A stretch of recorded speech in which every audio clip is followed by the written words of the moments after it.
Very good evening dear student, how are you? कैसे हैं आप लोग? We are going to discuss in this today's class regarding the chapter this is known as revenue. Class 11th के जो बच्चे हैं, जो इकोनॉमिक्स के स्टूडेंट्स हैं, तो उनके लिए ये जो चैप्टर है ये काफ़ी मायने रखता है, क्योंकि पूरा मार्केट का जो पोर्शन है वो इस चैप्टर से रिलेटेड है। अगर आप रेवेन्यू का कॉन्सेप्ट अच्छे से समझेंगे तो आई थिंक कि आप अच्छे तरीके से समझ पाएंगे कि मार्केट की कंडीशन इकोनॉमी में क्या होती है और वैल्यूज़ भी मार्केट की क्या होती हैं, या मार्केट किस तरीके से रोल प्ले करता है, या फिर रेवेन्यू का जो कॉन्सेप्ट है ये मार्केट में किस तरीके से आपको हेल्प करेगा कॉन्सेप्ट समझने के लिए। तो क्योंकि लास्ट वाला जो चैप्टर था हमने जिसकी स्टडी की थी वो था हमारा कॉस्ट, जिसमें हमने कॉस्ट के कॉन्सेप्ट्स को समझा था, तो वहीं से शुरुआत करेंगे इस चैप्टर की और कुछ बैकग्राउंड में लेकर के आपको फिर से स्टार्ट करेंगे हम इस चैप्टर को। तो चलिए स्टार्ट करते हैं रेवेन्यू वाले इस चैप्टर को। बट हेडिंग डालने से पहले मैं कुछ चीज़ें ऐसी हैं जिनको आपको बताना ज़रूरी समझूंगा, क्योंकि क्लास 11th के जो हमारे बच्चे हैं तो उनको कुछ बातें ऐसी होती हैं जिनको बताना बहुत ज़रूरी होता है। तो यहाँ पर जो मैं एक तरीके से मैं आपको जो एक टॉपिक है उसको यहाँ पर एक्सप्लेन करूँगा, तो उसको आप ध्यान से देखना, ये कई बार आपके काम आता है। तो सबसे पहले आज का हमारा टॉपिक है, चैप्टर स्टार्ट करने से पहले इसको समझना ज़रूरी है। तो हेडिंग रहेगा time element, time element with cost. किसके साथ में? कॉस्ट के साथ में। ये टाइम एलिमेंट विद कॉस्ट जो भी इकोनॉमिक्स के स्टूडेंट हैं, चाहे वो स्कूल के स्टूडेंट हैं या फिर वो कॉलेज के स्टूडेंट हैं या फिर वो मास्टर डिग्री के स्टूडेंट्स हैं।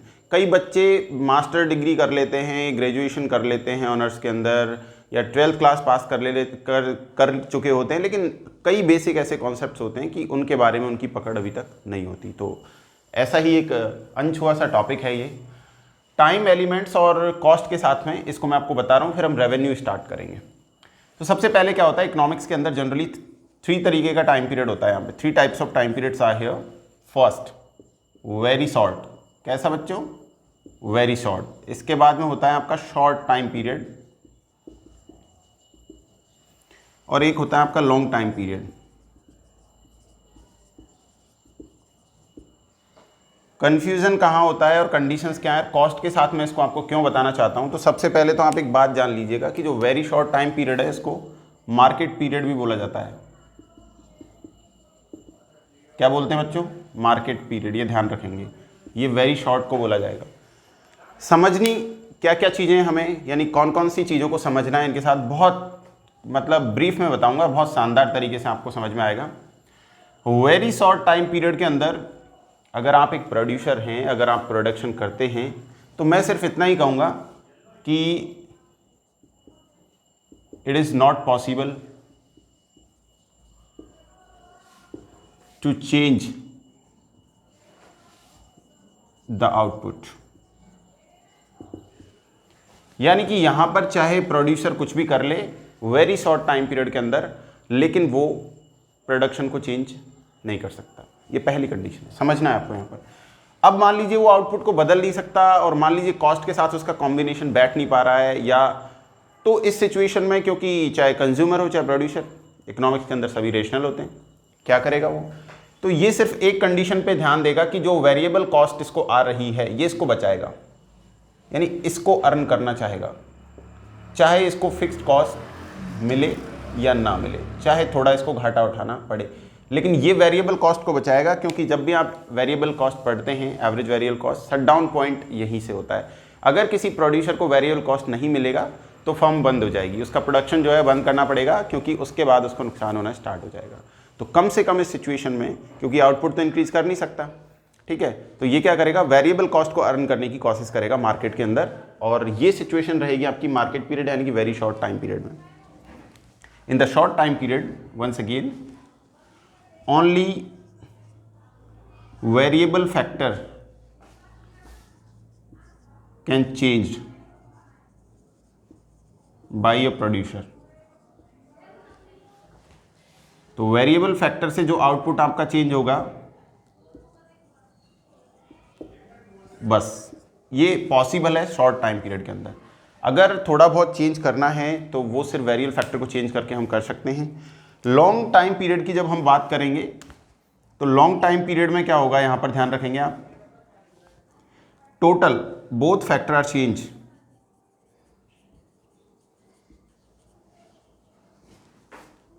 बोथ फैक्टर विल चेंज, दोनों ही साधनों को चेंज किया जा सकता है और आउटपुट को भी चेंज किया जा सकता है। जब ये प्रोड्यूसर के हाथ में कंडीशन होती है लॉन्ग टर्म के अंदर, लॉन्ग टाइम पीरियड के अंदर, तो ये कॉस्ट को मैनेज कर लेगा, यहाँ पर जो कॉस्ट होगी इसको मैनेज कर लेगा, चाहे वो प्रोडक्शन को इंक्रीज करके करे या फैक्टर में चेंज करके करे, बट ये कॉस्ट को मैनेज कर लेगा लॉन्ग टाइम पीरियड के अंदर, ये आप ध्यान रखेंगे। तो ये टाइम एलिमेंट्स विद कॉस्ट होते हैं जो एक प्रोड्यूसर के लिए काफ़ी मायने रखते हैं।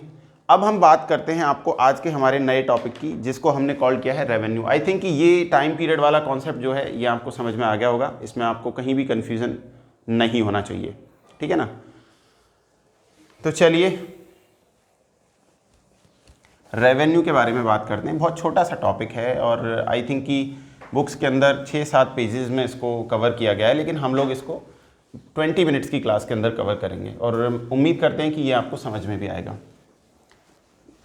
11th क्लास के जो विद्यार्थी हैं हमारे, 11th क्लास के जो स्टूडेंट्स हैं, उनके लिए ये काफ़ी हेल्पफुल होने वाला है।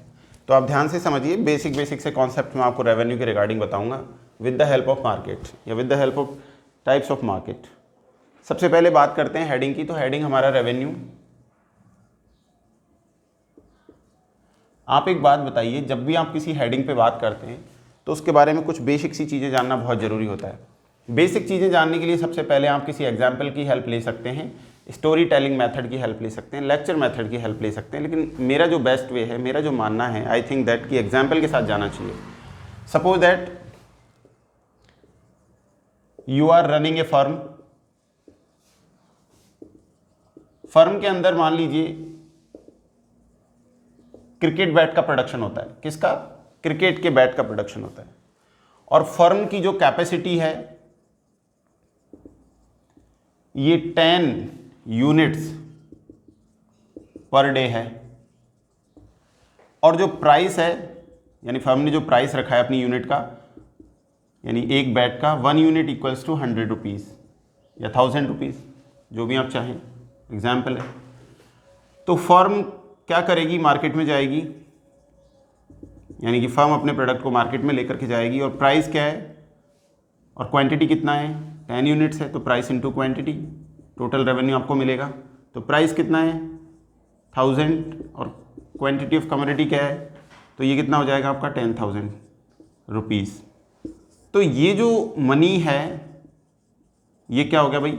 ये रेवेन्यू हो गया। किसका हो गया भाई? फर्म का हो गया। यहाँ तक किसी को कोई प्रॉब्लम? आप समझ गए होंगे कि रेवेन्यू क्या है। कई बच्चे ऐसे कहते हैं सर इतना बड़ा एग्जाम्पल दे दिया आपने, ये तो समझ में आ गया, but what about the definition? So definition के मामले में बेटा इधर देखिए आप, यहां सीधा सिंपल सा है कि money receipts, money receipts from the sale of output. जो भी आपने प्रोडक्शन किया है उससे, जो भी उसको बेचने से आपको जो है पैसा मिलता है, that is called revenue. It is clear now? Is it clear now? Clear ना? कोई दिक्कत नहीं आएगी। जो भी पैसा आपने, जो भी प्रोडक्शन किया है, अगर आप मार्केट में उसको बेच देंगे तो उसके बदले में जो आपको पैसा मिलने वाला है वो आपका रेवेन्यू है। क्लियर ना? अब यहाँ एक सवाल आता है, कई बार बच्चे पूछते हैं मेरे से, सर ये रेवेन्यू है और ये प्रॉफिट है, सर ये दोनों कॉन्सेप्ट एक हैं क्या? तो मेरा कहना है कि दोनों कॉन्सेप्ट एक नहीं है। चलिए तो अगला टॉपिक यही लेते हैं कि रेवेन्यू किस तरीके से प्रॉफिट से अलग होता है, एक नहीं होता। इसको समझते हैं। कंफ्यूज नहीं होना है आपको, बहुत सिंपल टॉपिक है, बहुत अच्छे तरीके से बताऊंगा, बहुत कम शब्दों में बताऊंगा और उम्मीद करते हैं बहुत पसंद भी आएगा आपको। ये आपका यहाँ पर रेवेन्यू है और ये आपका यहाँ पर प्रॉफिट है। रेवेन्यू जब आप निकालने जाएंगे तो आप क्या करेंगे? Profit plus cost, this is revenue. Profit कैसे निकालोगे कि आपका जो भी रेवेन्यू है उसमें से अगर आप कॉस्ट को रिड्यूस कर दोगे, तो आपके पास क्या आएगा, प्रॉफिट आएगा। तो अब आप बताइए दोनों एक कॉन्सेप्ट है या नहीं है? नहीं है। ये क्लियर हो गया ना? तो दोनों डिफरेंट डिफरेंट कॉन्सेप्ट्स हैं, ठीक है ना? तो ये ध्यान रखेंगे।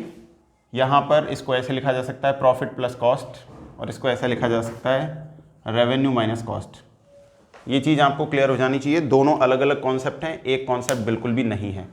प्रॉफिट कैसे, मान लीजिए कि यहाँ पर ये प्रॉफिट की बात करूँ, ये रवि है, ठीक है ना? तो रवि की अपनी फैक्ट्री है और रवि जो है वो आइसक्रीम बनाता है। मान लीजिए मैं 10 आइसक्रीम डेली बनाता हूँ और हर आइसक्रीम की प्राइस जो है वो 10 रुपये है, ठीक है? मान लीजिए मैंने 10 रुपये की जगह इसको 11 रुपये में बेचता हूँ डेली, तो मेरा 10 यूनिट अगर 11 रुपीज़ के हिसाब से मैं बेच रहा हूँ तो मुझे हर यूनिट पर 1 रुपये का प्रॉफिट हो रहा है।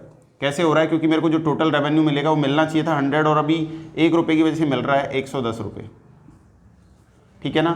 कॉस्ट कितना आ रहा है? 100 रुपये।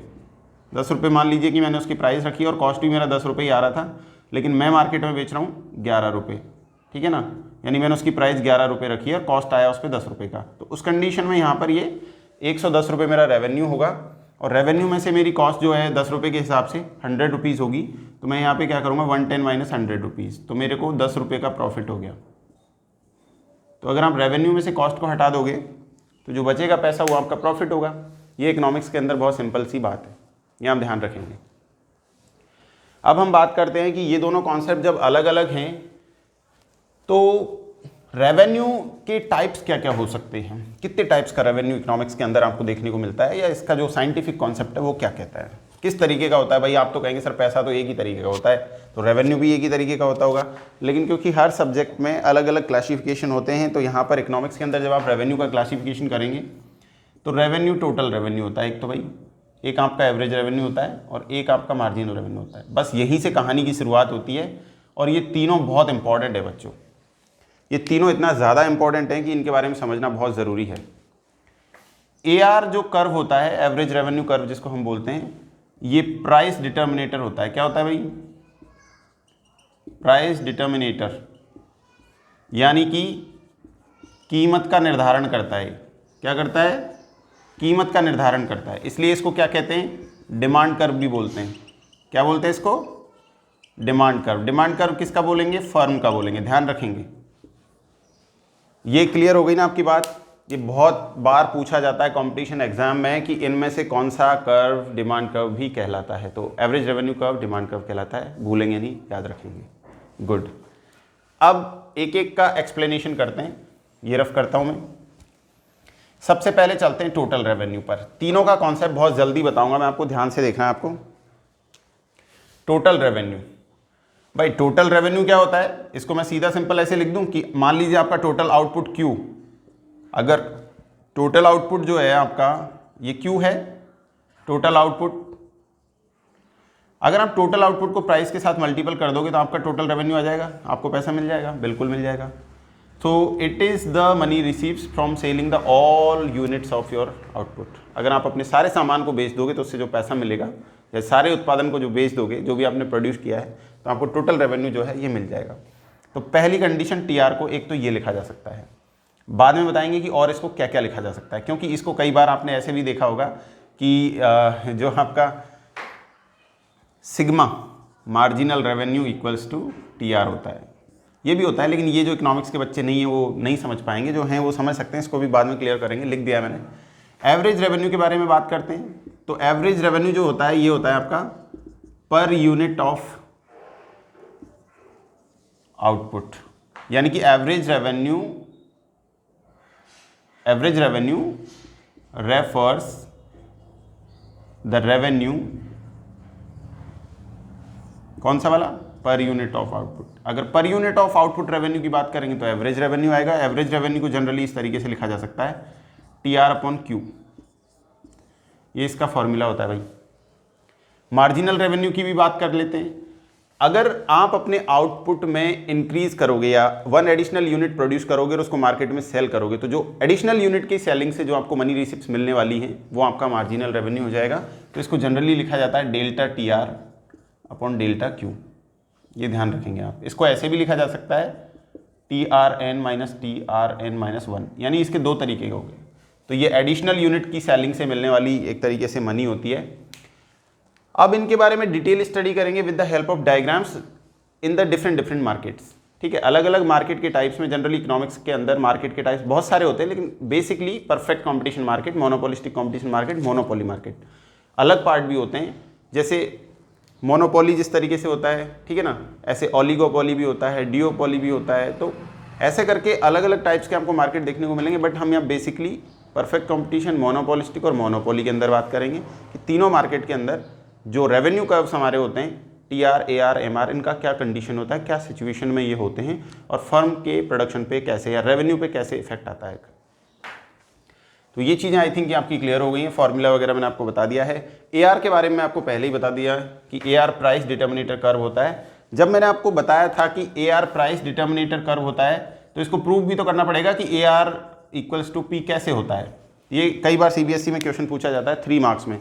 तो पहले इसको बता देते हैं, उसके बाद आपको कर्व्स बनाते हैं कि तीनों के जो कर्व हैं वो किस तरीके से होते हैं। लेकिन पहले प्रूव करेंगे कि क्या एवरेज रेवेन्यू प्राइस के इक्वल होता है या प्राइस के बराबर होता है या प्राइस डिटर्मिनेटर कर्व होता है। तो चलिए प्रूव करते हैं। Our question is AR equals to price होता है क्या। तो चलिए एवरेज रेवेन्यू को आप क्या लिखते हो, एवरेज रेवेन्यू का फॉर्मूला मैंने आपको बताया TR into Q. This is the equation number 1। Clear. अब we know that total revenue को क्या लिखा जा सकता है, प्राइस इंटू क्यू लिखा जा सकता है कि नहीं लिखा जा सकता। मैंने आपको पहले बताया था इक्वेशन नंबर 2। इक्वेशन नंबर 2 को पुट कर दीजिए इक्वेशन नंबर 1 में टीआर की जगह पर, ये ध्यान रखेंगे। तो आपका जो लेफ्ट हैंड साइड है एआर इक्वल्स टू टीआर की जगह पर क्या वैल्यू पुट कर रहे हैं, ये वाला वैल्यू पुट कर रहे हैं। प्राइस इंटू क्यू, नीचे वाला पार्ट क्या है क्यू। तो अब यहाँ पर ध्यान रखेंगे आप कि ये जो आपका जो राइट हैंड साइड है क्यू से क्यू डिडक्ट हो गया और आपका ये क्या निकल के आया, एवरेज रेवेन्यू किसके बराबर हो गया, प्राइस के बराबर है। तो ये प्रूव्ड हो गया है। ये कई बार 3 नंबर का क्वेश्चन सीबीएसई में पूछा जाता है, तो ये आप ध्यान रखेंगे। ये भी चीज़ क्लियर हो गई, ये भी डाउट क्लियर हो गया आपका। ठीक है, अब हम चलते हैं नेक्स्ट पर। इसके अंदर 2 चीज़ें बाकी रह गई हैं चैप्टर के अंदर, और ये चैप्टर आपका रेवेन्यू वाला खत्म हो जाएगा। एक रह गया है आपका डायग्रामेटिकल प्रेजेंटेशन और एक रह गया टेबुलर प्रेजेंटेशन। कैसे टेबल बनाएं और कैसे डायग्राम्स बनाएं। तो सबसे पहले हम आपको बात करते हैं डायग्राम्स की। यह है आपका परफेक्ट कंपटीशन मार्केट यानी कि पीसीएम, यह है आपका मोनोपोली मार्केट, और ये है आपका मोनोपोलिस्टिक मार्केट। आई थिंक तीनों के अंदर मैं आपको डायग्राम्स बना के दिखाता हूँ और तीनों की टेबल भी बना के दिखाता हूँ, बहुत इजी वे में आप लोग समझ पाएंगे। तो सबसे पहले डायग्राम बनाते हैं यहाँ पर। ये आपका पहला डायग्राम हो गया, ये एक्स हो गया, ये वाई हो गया, ये ऑरिजिन स्पॉट हो गया। यहाँ पर परफेक्ट कॉम्पिटिशन मार्केट है, तो आप टोटल रेवेन्यू कर्व लेंगे, या फिर मैं ये कहूँ कि मैं टीआर को स्टार्टिंग में नहीं दिखा रहा, मैं सिर्फ आपको एआर और एमआर की ही बात कर रहा हूँ। तो एआर एमआर कर्व हम यहीं पे ले लेते हैं। तो कंडीशन क्या होती है कि अगर आप परफेक्ट कंपटीशन मार्केट के अंदर बात करेंगे तो यहाँ पर आपका जो एआर और एमआर कर्व होता है वो एक जैसा होता है और इक्वल्स टू पी, क्योंकि ये प्राइस डिटर्मिनेटर होता है, इसलिए प्राइस कैसा हो गया यहाँ पर, कांस्टेंट हो गया। तो प्राइस कांस्टेंट है तो इस तरीके से लिखा जा सकता है। यहाँ पर क्या होगा, ये रेवेन्यू ले रहे हो ना आप, कब होगा, जब आउटपुट होगा। तो एक्स एक्सिस पे आउटपुट लिखना ना भूलें। ये आपका कर्व जो है ये हॉरिजेंटल है, किसके हॉरिजेंटल है, ये यहाँ पर एक्स एक्सिस के हॉरिजेंटल है। तो ये आपका कर्व इस तरीके से रहेगा पीसीएम के अंदर, क्योंकि यहाँ पर आपका प्राइस कांस्टेंट है, एआर कांस्टेंट है, एमआर कांस्टेंट है, एक जैसा है। इसलिए जब प्राइस कांस्टेंट है, यानी मान लीजिए कीमत 10 रुपये, पहली बात, तो आपका आउटपुट अगर इस तरीके से चेंज हो रहा है 1 2 3 4 5, प्राइस कितना है 10 रुपये, आउटपुट के साथ में प्राइस को मल्टीपल करते चलेंगे तो क्या आएगा, रेवेन्यू आएगा टोटल। तो देख लीजिए क्या आता है, 10 20 30 40 50। इसका मतलब जो टोटल रेवेन्यू कर्व बनेगा परफेक्ट कंपटीशन मार्केट के अंदर, वो रेगुलरली इंक्रीज होगा but constant rate. Constant rate क्यों, क्योंकि सबके बीच में 10 10 10 का गैप है। तो कांस्टेंटली बनेगा तो revenue curve, total revenue curve कुछ इस तरीके का दिखेगा आपको, एक्स वाई ओ, और ये आउटपुट और ये आपका टीआर। उम्मीद करते हैं परफेक्ट कंपटीशन मार्केट के अंदर आपको डायग्राम समझ में आ गया होगा। अब चलते हैं मोनोपोलिस्टिक में। मोनोपोलिस्टिक के अंदर जब जाते हैं आप, यहाँ इस वाले की बात कर रहा हूँ, ध्यान रखिएगा। ये आपका नेक्स्ट डायग्राम है, ये एक्स है, ये ओरिजिन स्पॉट है, ये वाई है। ये आपका आउटपुट है, यहाँ पर भी आप AR MR लेने वाले हो। खास बात मोनोपोली के अंदर कर्व्स का जो इस तरीके का शेप होगा ये ऐसे होगा, ध्यान रखेंगे आप। ये एवरेज रेवेन्यू कर्व है, ये मार्जिनल रेवेन्यू है, यहाँ पर ये 0 है, यहाँ पर ये नेगेटिव MR है। तो सवाल सबसे पहले जो उठेगा वो ये उठेगा, क्या MR जो है वो नेगेटिव हो सकता है? तो आप कहेंगे सर यस हो सकता है। क्या 0 हो सकता है? तो आप कहेंगे सर यस हो सकता है। दोनों चीज़ें क्लियर हैं क्योंकि हो रहा है, ठीक है ना। तो किसी भी फर्म का मार्जिनल रेवेन्यू जो है वो 0 हो सकता है, नेगेटिव हो सकता है, बिल्कुल हो सकता है भाई, ठीक है। ये कंडीशन रहेगी आपकी मोनोपोली मार्केट के अंदर। अब चलते हैं लास्ट वाले में, मोनोपोलिस्टिक कंपटीशन के अंदर, और इसमें डायग्राम देखते हैं कि कैसा बनता है। ये एक्स एक्सिस है आपका, ये वाई है, ये ओरिजिन स्पॉट है, और ये इस तरीके का डायग्राम है। यहाँ पर भी वही MR MR AR MR। तो जब यहाँ पे इस कंडीशन में आप इस डायग्राम को देख रहे थे तो यहाँ पर AR, क्योंकि AR प्राइस डिटर्मिनेटर होता है, तो कीमत कैसी है यहाँ पे? कीमत डाउन हो रही है। मान लीजिए यहाँ 10 रुपये थी, फिर 9.5, फिर 9, 8.5, 8, 7.5, इस तरीके से प्राइस आपका डाउन हो रहा है, ठीक है। ये आप इसको ले सकते हैं इस तरीके से। अगर ये 0 हो जाएगा, AR को आप टच कर दोगे तो यहाँ पर प्राइस क्या हो जाएगी? 0। मार्केट के अंदर प्राइस कभी 0 देखा है आपने? जनरली नहीं होता, इसीलिए इन कर्व्स को आप इन एंगल से दूर ही रखें तो ज़्यादा बेहतर है, क्योंकि प्रैक्टिकल लाइफ में ऐसा होना बहुत मुश्किल होता है। इकोनॉमिक्स के स्टूडेंट को ये बातें समझना बहुत ज़रूरी है। बहुत बेसिक सी चीज़ें होती हैं, कई बार लोग बहुत ऊपर का पढ़ लेते हैं, नीचे का छोड़ देते हैं, तो दिक्कत हो जाती है। अब चलते हैं लास्ट वाले कर्व पर कि यहाँ देखते हैं यहाँ क्या डिफरेंसेस हैं। तो यहाँ पर जो आप देखेंगे तो जो आपका मार्जिनल रेवेन्यू कर्व होगा वो इस तरीके का होगा, ध्यान से देखिएगा। ये नेगेटिव में है और ये यहाँ पर MR 0 है। अब यहाँ पर मैं जो आपको दिखाने जा रहा हूँ नेक्स्ट, ये आपका एवरेज रेवेन्यू कर्व है। अब कई बच्चे मेरे से सवाल करते हैं यहाँ भी प्राइस जो है वो रिड्यूस हो रहा है, लेकिन प्राइस के रिड्यूस होने का जो रेट है वो कंपैरिजन देन दिस ये कम है। मान लीजिए यहाँ पर 10 था, फिर यहाँ पर 9.9, 9.8, 9.7, मान लीजिए इस तरीके का हो सकता है, जो भी आप चाहें। तो इस कंडीशन में भी MR 0 हो सकता है, MR नेगेटिव जा सकता है मोनोपोलिस्टिक मार्केट की कंडीशन के अंदर। तीनों डायग्राम्स आप देख लीजिए, तीनों में आपको अलग अलग कंडीशंस MR AR की नज़र आ रही है। परफेक्ट कंपटीशन मार्केट के अंदर प्राइस कांस्टेंट रहता है, बाकी के अंदर प्राइस जो है वो डिक्लाइन होता है। लेकिन ध्यान रखें, मोनोपोली में तेज़ी से डिक्लाइन होता है, यहाँ पर धीरे धीरे डिक्लाइन होता है।